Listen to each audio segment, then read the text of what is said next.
Dear. Get it? Oh, dear, because I was wondering to you a question about Winnie the Pooh. You know how little piglet always says, oh, my oh, dear. He may be a very small animal, but he will try to be brave. And so all of you guys read about Winnie the Pooh's Christmas.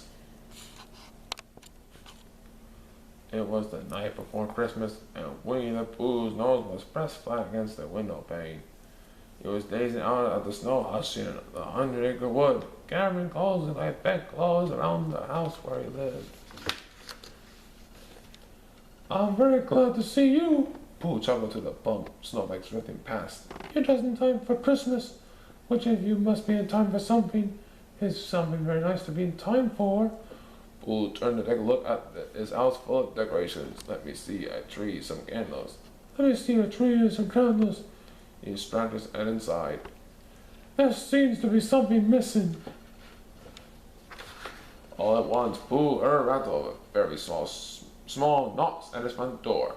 Perhaps, Pooh smiled to himself, that is whatever it is that's missing. Pooh opened the door to find a very small snowman with a pair of very piglet-looking ears. Oh, remarked Pooh, with a very surprised bear. They added, hello, to be polite, because one should only be polite, even the surprises. Hello, Bear? The snowman answered in a very piglet-sounding voice. Merry Christmas! Pooh wondered whether it was more polite to invite the snowman in where it's warm and let him stay outside where the snowmen are usually more comfortable. The snowman finally gave Pooh a very small hint. May I come in? It asked. Please do, said Pooh. The snowman hurried inside and stood before the fireplace.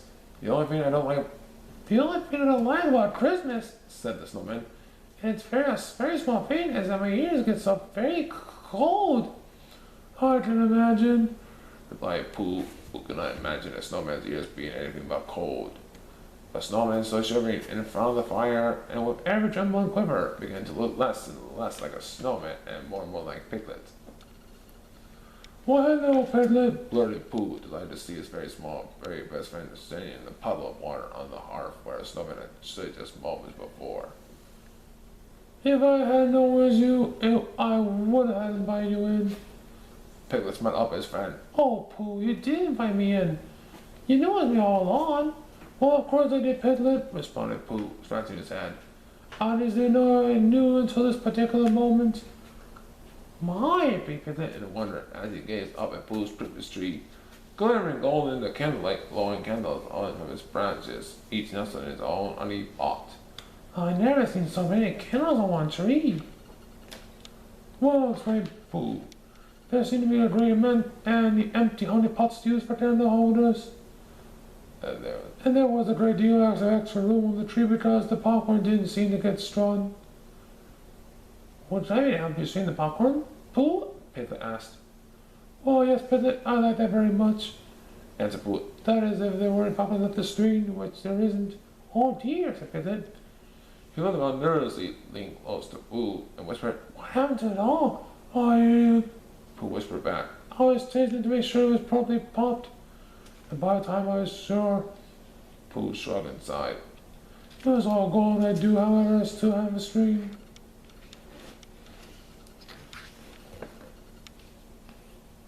That's all right, Pooh, Piglet laughed. We can use the string to wrap your gifts. But Piglet, chuckled Pooh, the gifts won't be here until tomorrow morning. And then I'll wrap them. Pooh leaned close and whispered commonly into Piglet's ear. That's the way it's done, you know. There may have been a few things about Christmas on which Pooh was a little hazy.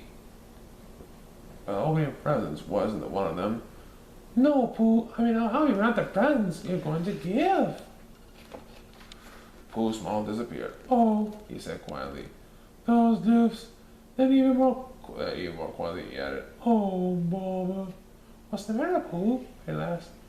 Pooh sighed tremendously. I think I just remember what I forgot. He said, Prince presents. No presents? Pooh suddenly. Not even a very small one? Pooh shook his head. Oh, I'm sorry, Piglet. Piglet smiled bravely. It's all right, Pooh. I always get a bit too excited about presents. It's the thought that counts, you know. He sniffed. I think I'll take my very cold ears and go home. Pooh saw his friend to the door, and once and walked sadly down the path as the snowflakes began turning him to a very small snowman once again. Oh boy, Pooh said to himself as he wound his muffler around his neck and stepped out into the snow. If it's the thought that counts at Christmas, I think I better ask Christopher Robin what he thinks about thoughts and presents and Christmas and everything. It was a long, chilly tramp through the swirling night. The snowflakes tickled Pooh's nose and crept down the back of his neck to get warm. He was very glad when he arrived at Christopher Robin's house, and he knocked loudly on the door. Pooh there! Christopher Robin exclaimed. What a wonderful surprise! Come in! Pooh was led into Christopher Robin's toasty den, a blaze of lights and colors dancing merrily from candles to glass. Balls of tinsel and back again. My, Pooh breathed. This certainly looks like Christmas. So I suppose I can ask you why I came to find out. He rubbed his chin thoughtfully as soon as I remember what it is. But then Pooh frowned and stepped up to Christopher Robin's fireplace, where a row of socks and stockings of all shapes and sizes hung neatly from the mantelpiece. Don't you think, Pooh remarked, trying to look as white as possible, that Christmas is perhaps not the best time for drying your laundry? Silly old bear! Christopher Robin laughed, ruffling the fluff on Pooh's head. That's not laundry, they're stockings to hold Christmas presents. You mean? Pooh answered slowly, trying to take it all in. You have the stockings to put presents in? Yes, said Christopher Robin. That's the way it's done. Oh, Mama, said Pooh, looking down at his feet. No, he didn't have no presents for his friends, but they had no stockings to put the presents in. Pooh, being a bear, had to use a little use for stockings, bare feet being, after all, one of the things bears are used to. All his friends in the underacre wood were much the same way. When Pooh mentioned this, Christopher Robin laughed. Come with me, Pooh Bear. I have plenty of stockings for everyone. Christopher Robin showed Pooh a drawing containing socks and stockings of every size, shape, and color. They're all stockings who have lost their mates and will have to love someone with whom to share Christmas, said Christopher Robin. He scratched one of Pooh's ears. It's the thought that counts, you know. Why, yes, replied Pooh. However, that Christopher Robin had remembered to answer the question that he had forgotten to ask. Thank you very much, Christopher Robin. So Pooh was walking happily home with his arms full of stockings. The snow stopped falling, leaving the wonderful white coverlet over the entire forest. It was as if the 100-acre wood had decorated itself for Christmas. A huge moon made it seem as bright as day, but Pooh reminded himself of beyond. It is very late, I must get these stockings delivered.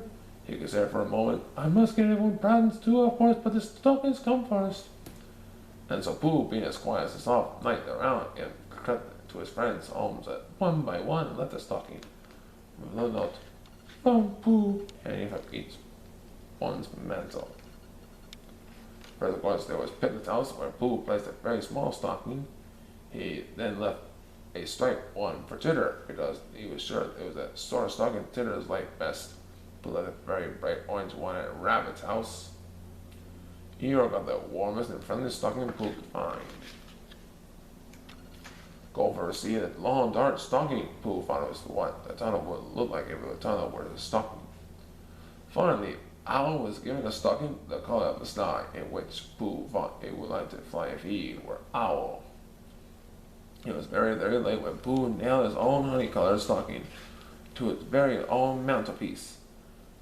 Now that this stocking with business is all taken care of, said Pooh, settling down in the softest armchair, I simply must do some serious thinking about what I am going to give my friends for Christmas.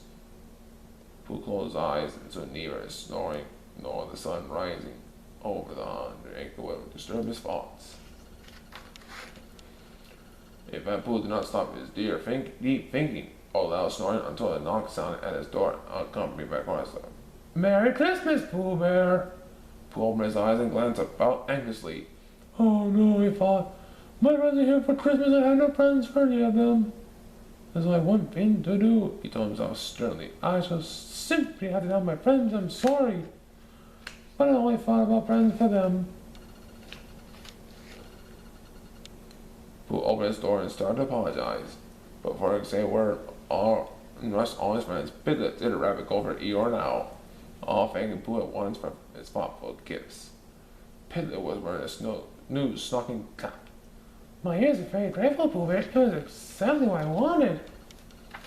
Derrick told Pooh how much he loved new Stephanie sleeping bad. It's cozy and cozy. Rabbit couldn't wait to tell Owl he always dreamed of owning a ordinary carrot cover. How could Pooh possibly have known? Gopher appreciated the bad fur totally around his mock temples. Never had one bit enough before. Eeyore explained that if anyone is interested, that his tail had never been warmer than his new warmer. Owl was positive his brand new windsock would provide him with all the necessary data required to prevent the occasional crash landing through his dining room window. Pooh put his hands behind his back and looked thoughtful. Something awfully nice is going on, but I'm not all sure how it happened. I'll tell you how it happened, Buddy Bear! Exclaimed Derrick. It's called Christmas! He showed a large bottle of honey with a strippity ribbon and bow. On the stocking hanging from Pooh's mantle, the arbiters quickly followed suit with presents of their own for Pooh. It all turned out to be pots of honey. What else would Pooh Bear want for Christmas or any other time? Christmas, sighed Pooh happily. What a very sweet thought indeed. The end. Hoo hoo hoo hoo. I mean ho ho ho. Oh, bother. My whole life this Christmas with us, I might be sort of attached to it, and so is my reindeer friend here. If you know what I'm talking all about. If you know what to do, you better read more of Winnie the Pooh. Oh, excuse me, I haven't ate too much honey like Pooh, so ho ho ho, Merry Christmas!